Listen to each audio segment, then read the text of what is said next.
Hi there, welcome to the Mirboo North ArtSpace.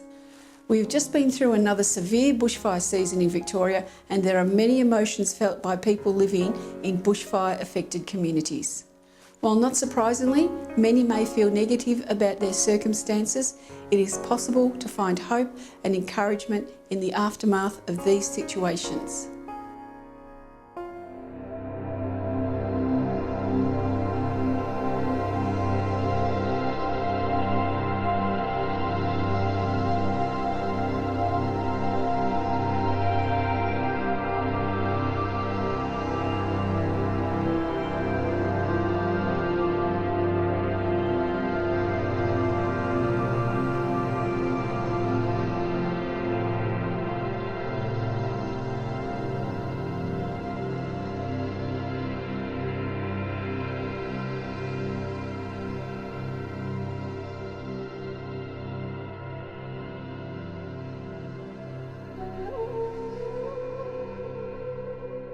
And that night, it was just like Dante's Inferno, because we lived in Peacock Street, which is the top of the ridge, and it was just horrendous. The fire was just so close. I don't know exactly how close it was, but it was pretty close. Well, in my case, I live out of town, and we were told to be aware of what was going on, and we were listening to the news and trying to keep up with it. I didn't actually know what was happening at first, and then a neighbour sang out and said, "Oh, there's fires." We were on holidays at the time over in Tasmania, my husband and I, and we heard that there was a fire heading towards Mirboo North, so it was very scary. The next morning when we woke up, it was just, you couldn't breathe because it was so hot and there was so much smoke. And my husband and daughter went to the fire meeting and they said to evacuate, that they couldn't guarantee they'd save the towns. So we just kept a watch, and apparently it did jump the road, but they stopped it, the wind changed and they stopped it. The fire got very close, and I remember one night we were sound asleep and a neighbour of ours rang Gary, woke us up and said, "Quick, you better get out, the fire's heading." So we went, oh.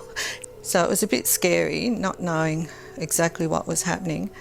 And I had my two granddaughters staying with us. I had my arm in a sling. We can sort of see the road that leads up to Ballara, and we always we were watching up there, where we said if it jumps that road, we'll be out of here, because our house is not set up to fight a fire.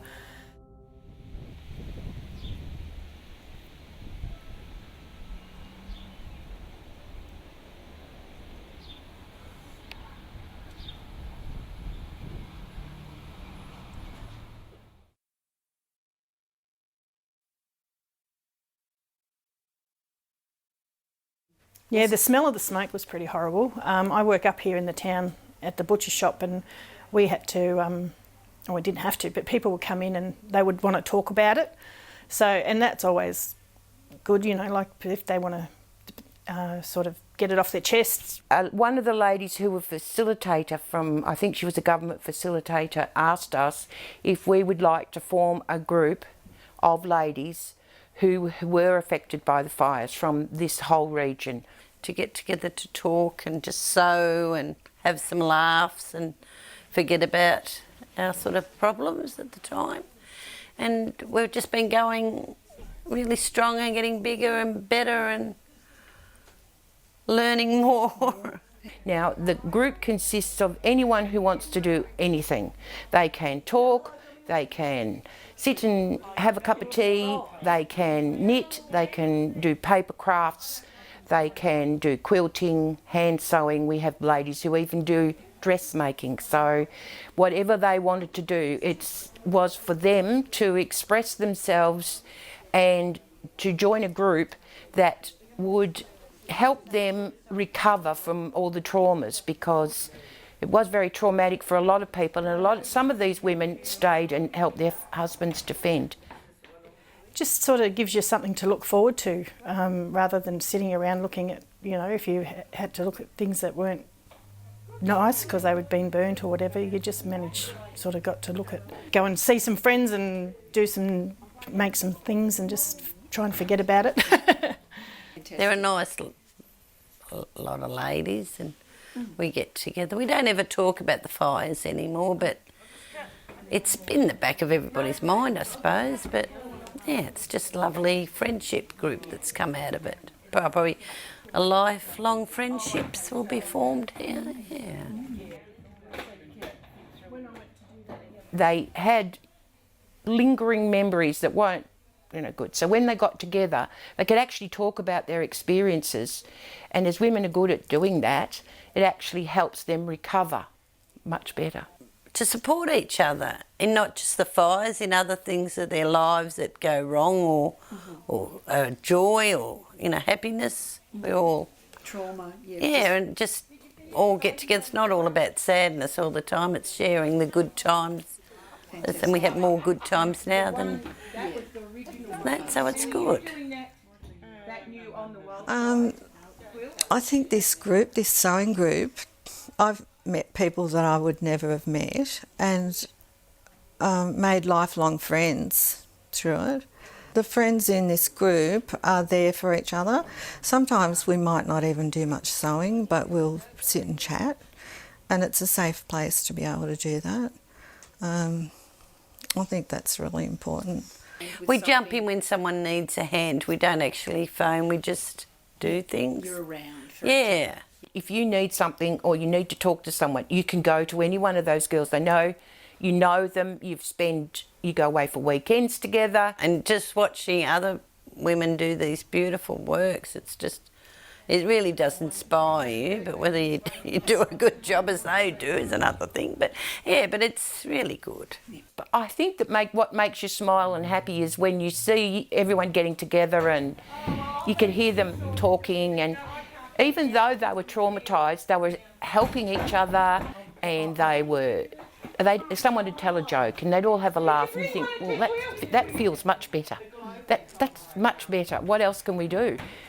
You just got on with it. We're Aussies, we get on with it.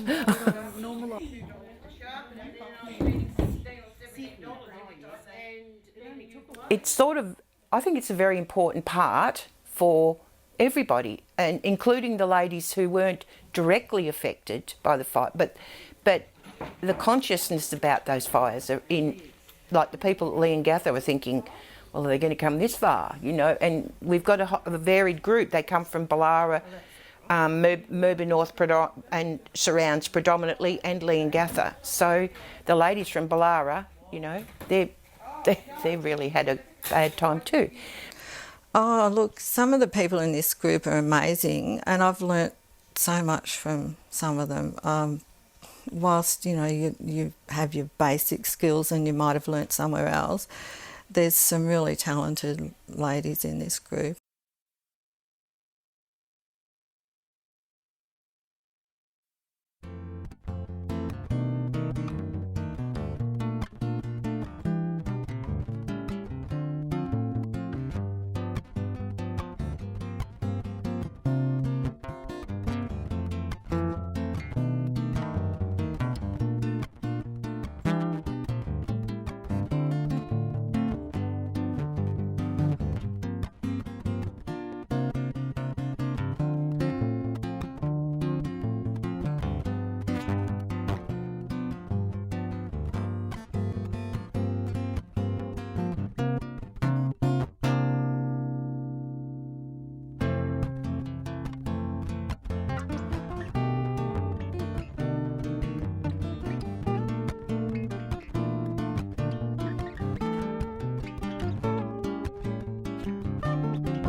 Now, I'd never seen a bushfire before, and it was horrendous. I even now when I smell smoke, I get a bit shivery and a bit nervy and think, well, we better leave soon. Hold the heel turn. Is it for you? No, my auntie is getting this one. She's the recipient. You're making it two? I've only got one leg, so I was going to say. She?